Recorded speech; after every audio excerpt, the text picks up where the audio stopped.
The Order of Melchizedek. Many people have claimed to be the Order of Melchizedek, and almost every secret society that I've ever contacted or come into contact with has claimed to be some sort of way affiliated or a new version of the Order of Melchizedek. Now, the thing is, the order has changed names many of times, which is a truth, and that's kind of a truth that they use to create their lie. They say, "Well, we're the order now. We now it's just under a new name," and it's a lot like if you think about the prayer that Jesus said, "Our Father, for art thou in heaven, hallowed be thy name." The name doesn't matter. First, we have to go back to Babylon, and we're in a time where angels and fallen angels had just been cast away with the floods of Noah, what we call Nephilim. In the story of Islam, it was the jinn, and there were several other type of details throughout many different cultures and many different religions. Back in this time, you had a lot of different religions going on, real similar to right now. And there was these beautiful principles that existed before all these religions. And these principles had been shambled around, and some truths had hid with other people, but they had lacked others. And so the time of Babylon, you could see it was very similar to today. Many different orders, many different people claiming to have the secrets of the truth of God. And the beautiful thing about the Order of Melchizedek, no matter what the order's name was even before, is it was an internal order, not as much as it was external. Now, of course, there was a real external order. There was a real people who existed in this order that would gather and converse and study these things. But first, if the order is not created internally, it won't present itself to you in the physical. And most people who would be in it would humble you. You would almost never know back in those days, other than the prestige that you would feel being around these people. So, in the time of Babylon, you had these people that were called the Magi. Most people would say they're from Zoroastrianism. Well, I would say that in it also their own writings show that the Magi were an order of priests. It was a title that you had gained that you didn't necessarily had to be a Zoroastrian to have, and you didn't necessarily have to have a specific religion. It was the truth of God that you had to follow, and that was the biggest principle. And so, Magi was a title of a priest, and a specific type of priest, and you had to have gained and studied a specific way. Many people have tried to copy this throughout the years. You see that the Essene Jews, you see Buddhist monk, and you also see, what's another good one?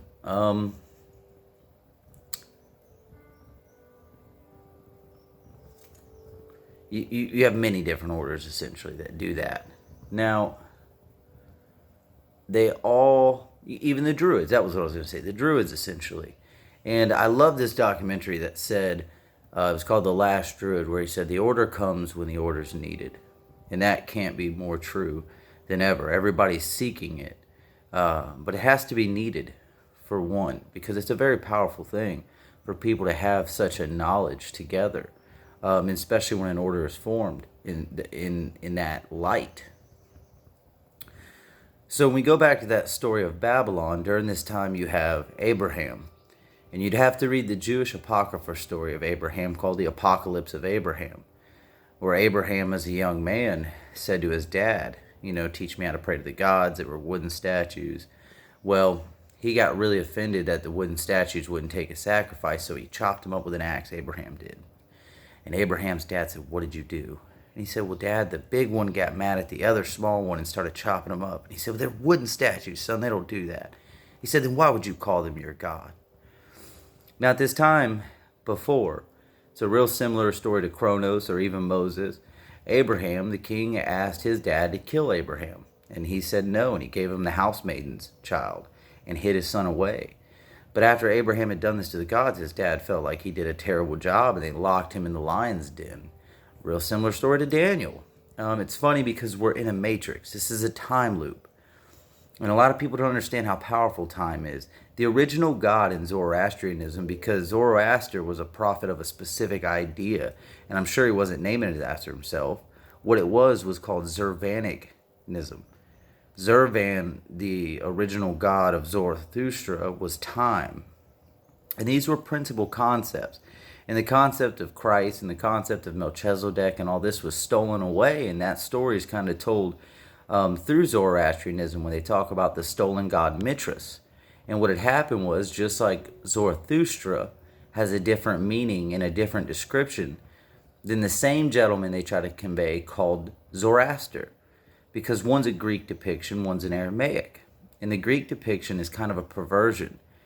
It's a false perspective. Slightly tainted. Maybe even more than slightly. This other god left to create, they say in the Mithras legend, when they talk about this stolen god, they say that he had went across seas and created himself a god. And what had happened was all the principles that this principle came from didn't go along with it. And thus it didn't work effectively. Because all the things that it took to create it weren't following with it. It tried to be its own principle, essentially. So it lacked so many different things. And this is where you start to get some of the Greek idols. And it always does. And I don't mean to say Greek or Roman, but what that would mean more is the physical. There was always people trying to make it physical and define and limit God. You know, during Abraham's time, you had to sacrifice. You had to do this. During Moses' time, you had to sacrifice. You had to do this. And the truth principle knew that the only thing you had to do was sacrifice your living for the flesh and to live for the spirit. That was the only thing God required of you. God didn't wish the clay that he made you from to take it back. God doesn't want our skin and our flesh. Can we truly clean our bodies enough to make it acceptable as such a thing as we call God? If God is as beautiful as we say? And it's written, he says that I am not the God of death. I am the God of life. Not the God of fear. I'm the God of hope. Every time you see an angel come to a man in the Bible, he says, fear not, for fear is not of God. Meaning that this is a separate creation. And that's a different principle. It's a different aspect. So the order of Melchizedek is a very deep order from what I understand. And I've studied long about who Melchizedek was. And I just want to clear this up because there's so many people that claim to be the order. There's so many people that try to deceive with half-truths. And I feel like I need to clarify on the subject. Because people are seeking it. And so I hope that in any way this can help them find it. And if they see this video, I hope they can kind of connect the dots to what I'm saying and do their research about it. The stories are there still. Luckily for us, they haven't hidden that much truth yet. Though they still hide a lot. So during the time of Babylon, Babylon was starting to dissolve as it was falling apart. And this is the same time Abraham was around. And there were only two people at that time talking of a monotheistic or one God religion. And even though, the Bible can even have many gods, many different aspects, Elohim, Jehovah, and it says, let no other gods be before me. It doesn't say about after. And he says, no, not that ye are gods. So we're not saying it's a one God thing, but we're saying, of course, there's only one true God. We're the little g to the big G, essentially. And there are many other variables of G, but there's only one original G. And it's beyond, it's awareness itself. It's life itself. It created all this. And it is divine. It's divine intervention. I've seen it too many times in my life to think it's a coincidence personally. And some people have to test that for themselves. Melchizedek was a priest of Salem. Salem being a Canaanite city.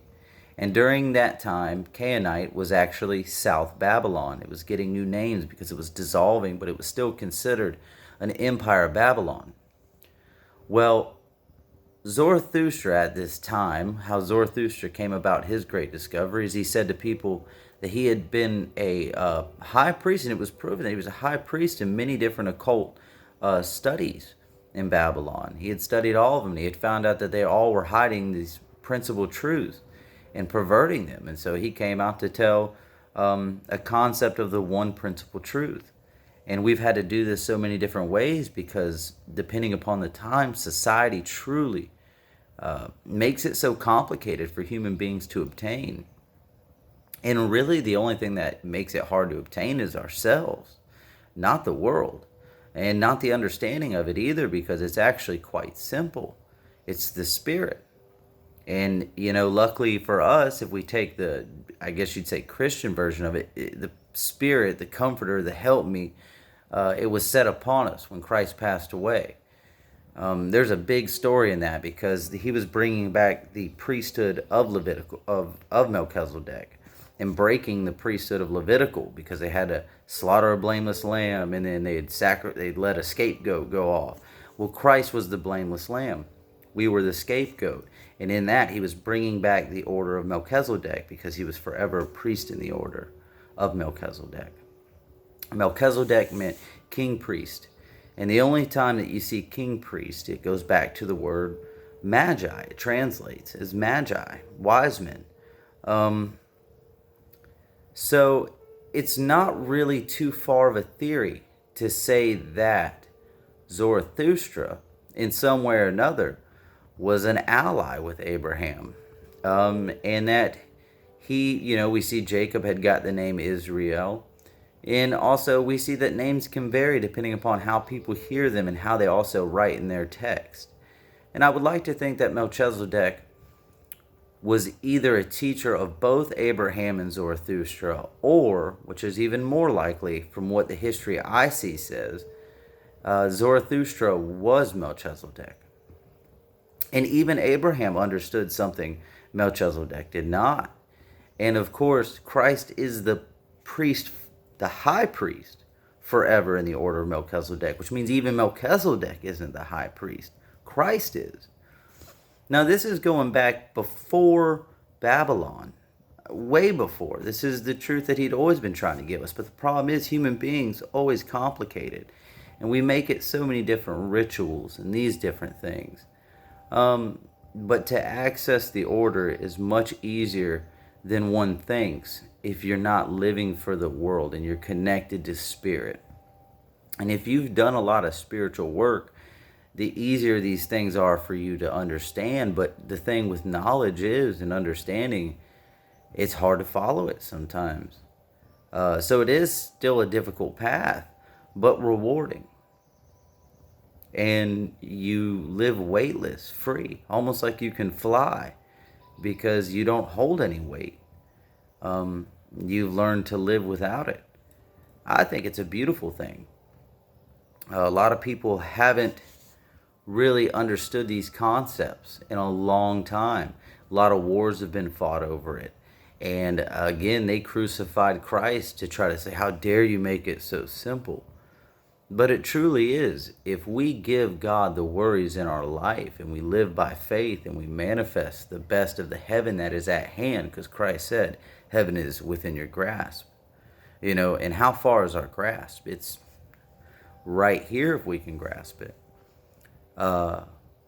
So that's one of the things that people have to understand, is that the order of Melchizedek isn't hidden amongst the Rosicrucians. It's not hidden amongst the Masons. It's not hidden from anyone.